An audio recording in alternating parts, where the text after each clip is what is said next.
ప్రియ శ్రోతలారా, గత పాఠంలో ఇస్సాకుకు యేసు ప్రభువుకు మధ్య ఉన్న పోలికలను మనం పరిశీలించాలి అనుకున్నాము గదూ. ఇస్సాకు జన్మమందు యేసుక్రీస్తు అవతారమును గురించిన నీడ కనిపిస్తోంది. యేసు పుడతాడు అనే వార్త అకస్మాత్తుగా పుట్టుకొచ్చింది కాదు. కన్యక గర్భాన రక్షకుడు పుట్టడము అనే సంఘటనకు దేవుడు మానవతను సిద్ధపరుస్తూ వచ్చాడు. ముందు గుర్తులుగా బాప్తిస్మకుడైన యోహాను పుట్టుక, సంసోను జన్మ, ఇస్సాకు జన్మ, ఇవన్నీ యేసు పుట్టుకకు ముందు గుర్తులు. ఇస్సాకు పుట్టుకకు యేసుక్రీస్తు పుట్టుకకు ఉన్న పోలికలు గమనించండి. ఇస్సాకు పుట్టుక యేసు జన్మములాగే వాగ్దానపూర్వకమైనది. 25 సంవత్సరాల క్రితమే దేవుడు కల్దీయుల ఊరు అనే ప్రదేశంలో ఉండగానే వాగ్దానం చేశాడు. నీకు శారాకు ఒక కుమారుణ్ణి ప్రసాదిస్తాను. 25 సంవత్సరాలకు దేవుడు తన వాగ్దానాన్ని నెరవేర్చాడు, కుమారుణ్ణి ఇచ్చాడు. అలాగే క్రీస్తు పుట్టకమునుపే కొన్ని తరాలకు ముందు దేవుడు వాగ్దానం చేశాడు. దావీదు వంశమందు కన్యక గర్భాన క్రీస్తు పుడతాడు అనే వాగ్దానం ఇయ్యబడింది. శారాకు గాని మరియకు గాని చేయబడిన వాగ్దానములు సహజాతీతమైనవి, మానవరీత్యా అసాధ్యమైనవి. దేవదూతలు సొదొము వైపు నడిచి వెడుతూ, వచ్చే సంవత్సరం ఈపాటికి నీకు కుమారుడు కలుగుతాడు అని చెప్పారు. అది అసాధ్యమనిపించి శారా నవ్వింది. ఇది ఎలా జరుగుతుంది అని ప్రశ్నించింది. కన్యక గర్భధారణను గురించి మొట్టమొదట ప్రశ్నించింది ఎవరు? మరియే. నేను పురుషుని ఎరుగని దాననే, ఇది ఎలా సాధ్యం అని అడిగింది. లూకా శుభవార్త 1వ అధ్యాయం 34వ వచనం. ఇస్సాకు, యేసు వీరిద్దరూ పుట్టకముందే నామకరణం చేయబడింది. నీకు కొడుకు పుడతాడు, ఇస్సాకు అని పేరు పెట్టుతావు అని అబ్రహాము శారాలతో దేవుడు చెప్పాడు. అలాగే పుట్టబోయే కుమారునికి యేసు అని పేరు పెట్టమని మరియతో ముందుగా చెప్పాడు దేవుడు. మత్తయి శుభవార్త 1వ అధ్యాయం 21వ వచనం. దేవుని కాలనిర్ణయం చొప్పున ఇద్దరి పుట్టుకలు కలిగాయి. ఆదికాండం 21వ అధ్యాయం 2వ వచనంలో వచ్చే ఏడు సరిగ్గా ఇదే సమయానికి ఇస్సాకు పుడతాడు అంటే అదే సమయానికి పుట్టాడు. గలతీ పత్రిక 4వ అధ్యాయం 4వ వచనం, కాలము సంపూర్ణమైనప్పుడు దేవుడు తన కుమారుణ్ణి పంపాడు. ఇద్దరి పుట్టుకలు అద్భుతాలే. ఈ రెండూ మానవాతీతమైన అద్భుతాలు. మానవ ప్రమేయం ఇందులో లేదు, దేవుడు జరిగించిన అద్భుతాలు. ఈ ఇద్దరి పుట్టుకలు తల్లిదండ్రులకు ఆనందం కలిగించిన సందర్భాలే. ఇస్సాకు అంటే సంతోషం, నవ్వు. అబ్రాహాము ఆనందంతో నవ్వలేదా? అలాగే యేసును గురించి దేవుడు అన్నాడు, ఇడుగో నా ప్రియకుమారుడు, ఈయన యందు నేను ఆనందిస్తున్నాను. ఇద్దరి పుట్టుకలు ఆనందకారకమైనవి. పుట్టిన ఈ ఇద్దరు కుమారులు తండ్రులకు మరణపర్యంతమూ విధేయులే. ఆదికాండం 22వ అధ్యాయంలో ఇస్సాకును బలి ఇయ్యటానికి తండ్రి అయిన అబ్రాహాము సిద్ధమవుతున్నాడు. ఇస్సాకుకు అప్పటికి 33 సంవత్సరాల వయస్సు. తండ్రికి ఇస్సాకు ఎంతో విధేయుడు. యేసుక్రీస్తు కూడా శిలువ మరణ పర్యంతం తండ్రికి విధేయుడు. ఇస్సాకు జీవితమందు యేసు పుట్టుక, మరణాలు, వీటిని గురించిన వృత్తాంతం ఛాయామాత్రంగా ప్రతిఫలిస్తున్నది. యేసుక్రీస్తు యొక్క పునరుత్థానం కూడా ఇస్సాకునందు ముందు గుర్తుగా కనబడుతున్నది. అబ్రాహాము మృతతుల్యుడు, శారా గర్భము మృతతుల్యమే, అందులో నుంచి జీవం వచ్చింది. రోమాపత్రిక 4వ అధ్యాయం 19వ వచనం.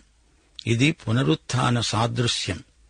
రోమాపత్రిక 4వ అధ్యాయం 25వ వచనంలో పౌలు చెప్పినట్లు, యేసు మన అపరాధముల నిమిత్తము అప్పగింపబడి మనము నీతిమంతులమని పరిగణింపబడడానికి లేపబడ్డాడు.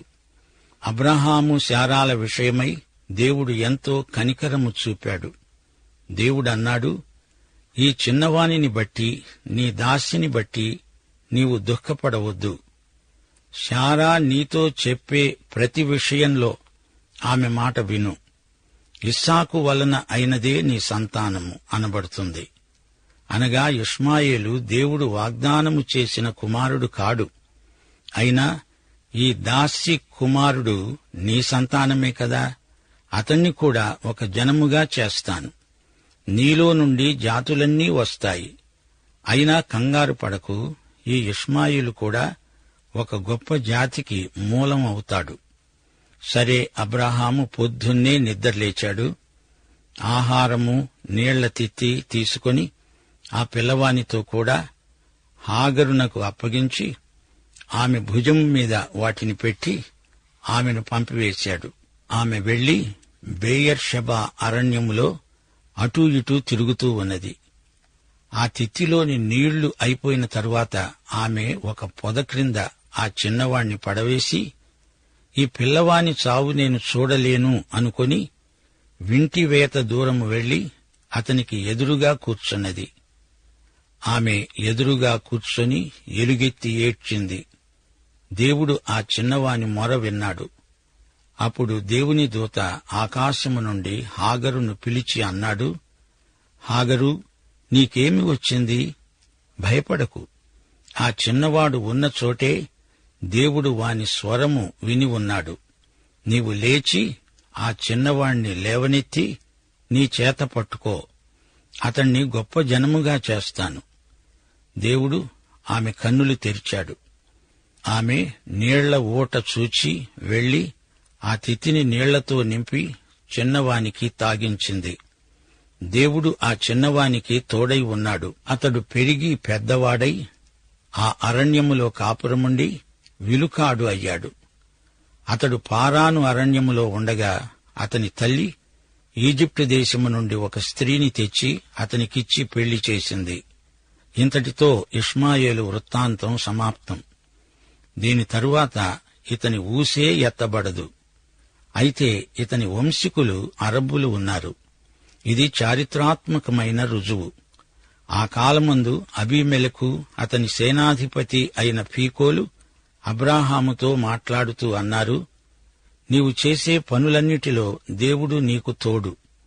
నీవు నన్నుగాని నా పుత్రపౌత్రాదులను గాని వంచన చేయకూడదు.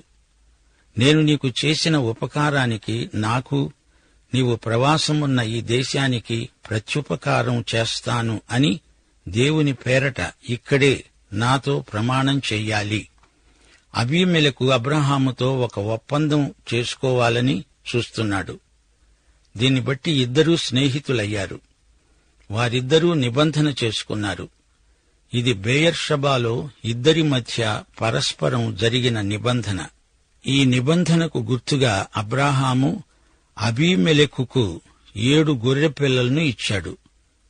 గొర్రెలు గొడ్లు ఇచ్చి పుచ్చుకున్నారు.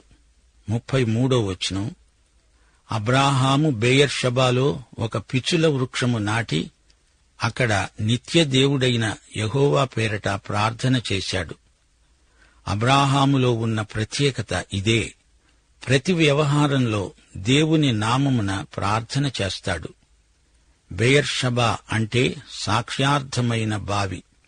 యేసు ప్రభువే దేవునికి మనకు మధ్య ఆధ్యాత్మిక బెయేర్షెబా. దేవుడు ఒక్కడే, దేవునికి మనకు మధ్యవర్తి ఒక్కడే, ఆయన యేసుక్రీస్తు అనే నరుడు.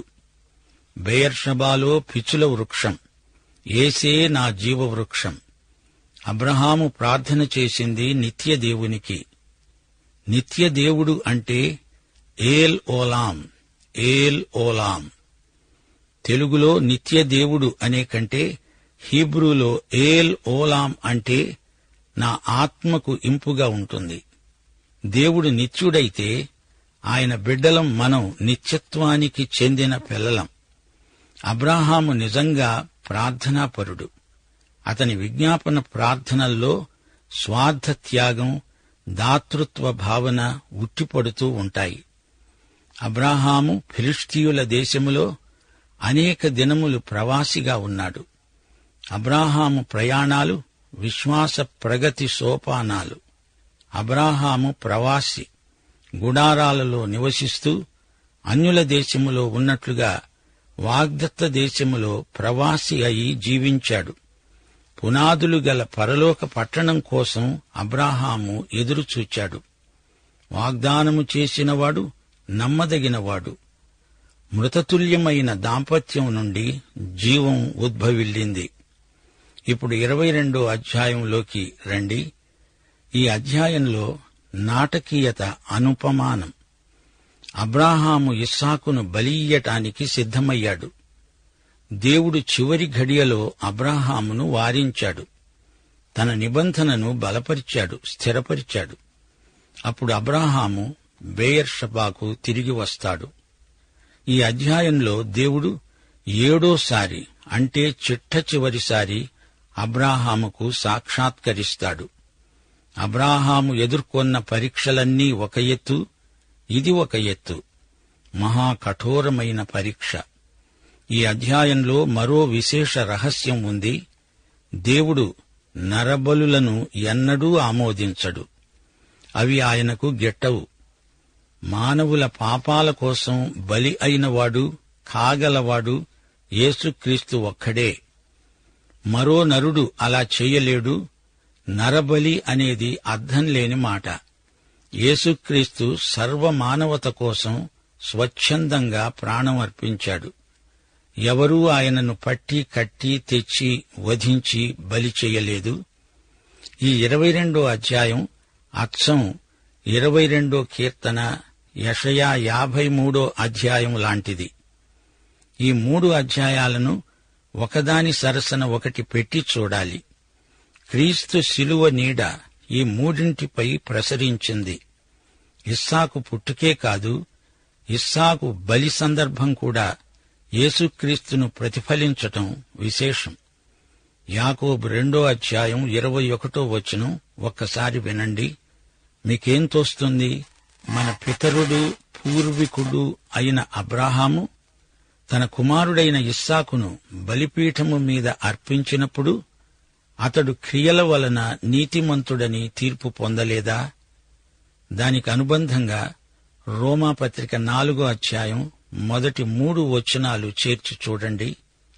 శరీరము విషయమై మన మూలపురుషుడైన అబ్రాహామునకు ఏమి దొరికింది? అబ్రాహాము క్రియల మూలముగా నీతిమంతుడని తీర్చబడిన ఎడల అతనికి అతిశయ కారణం కలుగుతుంది. కాని అది దేవుని ఎదుట కలగదు. లేఖనము ఏమి చెబుతోంది? అబ్రాహాము దేవుణ్ణి నమ్మాడు, అది అతనికి నీతిగా ఎంచబడింది. ఇదేమిటి? యాకోబు అలా అంటాడు, పౌలేమో ఇలా అంటాడు. ఎవరి మాట నిజం? అసలు సంగతి ఏమిటంటే ఇద్దరూ ఒకే అంశం మీద మాట్లాడుతున్నారు. ఆ అంశం విశ్వాసం. యాకోబు విశ్వాస క్రియలను గురించి మాట్లాడుతున్నాడు, ధర్మశాస్త్ర క్రియలు కాదు. పౌలు ఆదికాండం 15వ అధ్యాయం 6వ వచనాన్ని ఉదహరిస్తూ అబ్రాహాము దేవుణ్ణి నమ్మాడు, అదే అతని నీతి అని విశదీకరించాడు. అయితే అబ్రాహాము తన విశ్వాసాన్ని విధేయతాపూర్వకమైన తన క్రియ ద్వారా రుజువు చేసుకున్నాడు.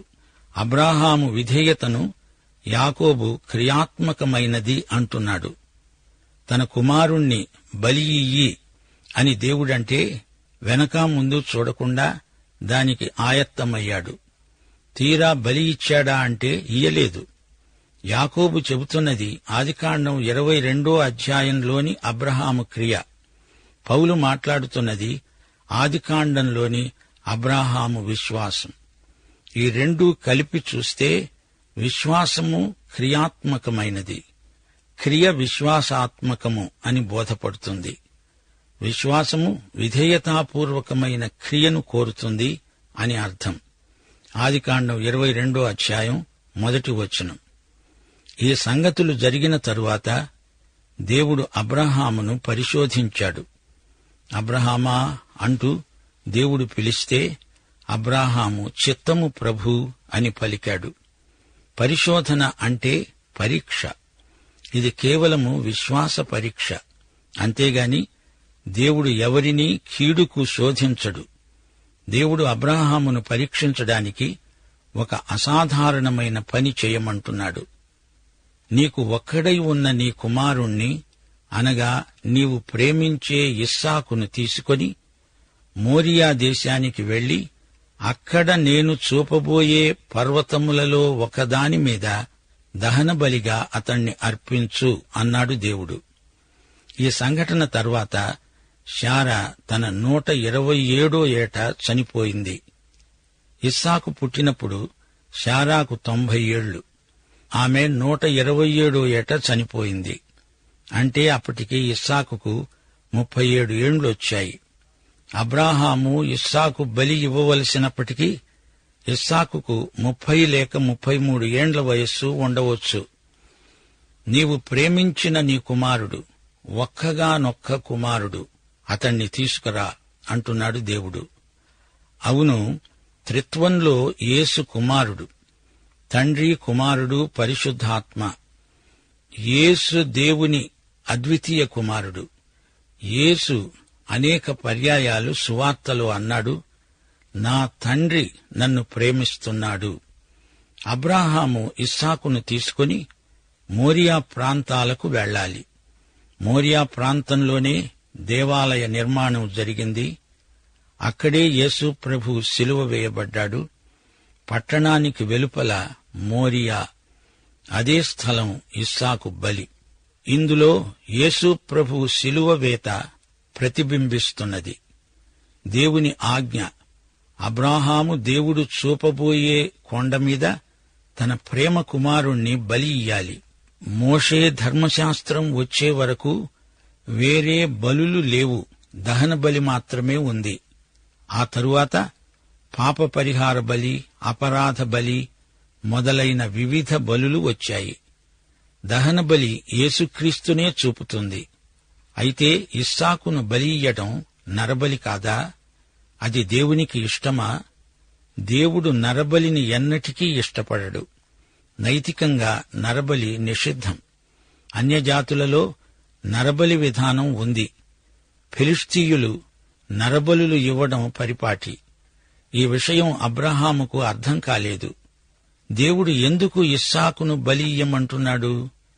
దేవుడు తనకు మేలైనదే చేస్తాడని మాత్రం అతనికి తెలుసు.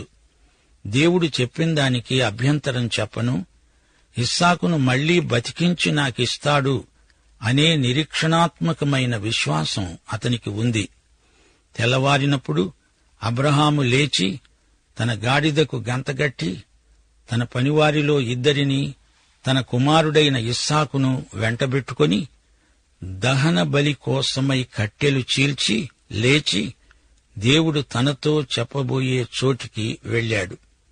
సోదరుడా, సోదరి, అబ్రహాము విధేయత ఎంత గొప్పదో చూచారా? దేవుడు చెప్పిన మాట అతని గుండెలను పిండేసింది. అతని నవనాడులు కుంగిపోయాయి. తన ఏకైక కుమారుణ్ణి, వంశోద్ధారకుణ్ణి, వాగ్దాన పుత్రుణ్ణి, వారసుణ్ణి, తాను ప్రాణాధికంగా ప్రేమించిన కుమారుణ్ణి బలి ఇయ్యాలా? అవును, కిమ్మనకుండా సరే అంటూ బయలుదేరాడు. అతని విధేయత విశ్వాసాన్ని రుజువు చేసింది. ఈ పాఠంలో కొన్ని ముఖ్యాంశాలు మీ దృష్టికి తెస్తాను. 1. యేసు జన్మకు ఇస్సాకు జన్మకు మధ్య ఎన్నో పోలికలున్నాయి. యేసు జన్మకు ఇస్సాకు జన్మ సంకేతం, ముందు గుర్తు. 2. యేసు పుట్టుక తరతరాల నిరీక్షణకు ఫలితం. అలాగే ఇస్సాకు పుట్టుక అబ్రహాము శారాల నిరీక్షణకు ఫలితం. 3. యేసు పుట్టుక తండ్రి అయిన దేవునికి ఆనందం. ఇస్సాకు పుట్టినప్పుడు శారా, అబ్రహాములు ఎంతో ఆనందించారు. 4. ఇస్సాకు బలిలో యేసు శిలువ బలిని మనం తేటగా చూడగలం. ఇస్సాకు బలిపీఠం నుండి లేచి రావటంలో యేసు పునరుత్థానాన్ని మనం గుర్తించగలం. 5. అబ్రహాము గుడారముల్లో జీవించాడు. పునాదులు గల పట్టణం కోసం ఎదురుచూచాడు. అలాగే మనం కూడా ఈ లోకములోని అశాశ్వతను ఎరిగి పరలోకం కోసం ఎదురుచూస్తూ బ్రతకాలి. 6. విశ్వాసము, క్రియలు ఈ రెండు జతపరచబడి ఉన్నాయి. వీటిని వేరుగా చూడకూడదు. ఇది లేకుండా అది లేదు. 7. ఇస్సాకు తన 33వ ఏట బలిపీఠం మీద కనిపిస్తున్నాడు. యేసు ప్రభువు కూడా చనిపోయినప్పుడు ఆయన వయస్సు అంతే. అబ్రాహాముకు ఇస్సాకు ఎంతో విధేయుడు. మరణపర్యంతం విధేయత చూపాడు. యేసుక్రీస్తు కూడా శిలువ మరణ పర్యంతం తన తండ్రికి విధేయుడు. 9. ఇస్సాకు దేవునికి ప్రతిష్ఠించబడినవాడు. క్రీస్తు అనగా అభిషిక్తుడు, ప్రతిష్ఠితుడు. 10. యేసుక్రీస్తు చిత్తరువు పాత నిబంధనలోని వ్యక్తుల జీవితాలలో ప్రతిఫలించటం బైబిలు యొక్క ప్రవచనాత్మకమైన విలువను రుజువు చేస్తుంది. దేవుడు ఈ సందేశమును మన ఆత్మల నిమిత్తమై దీవించునుగాక. ఆమేన్.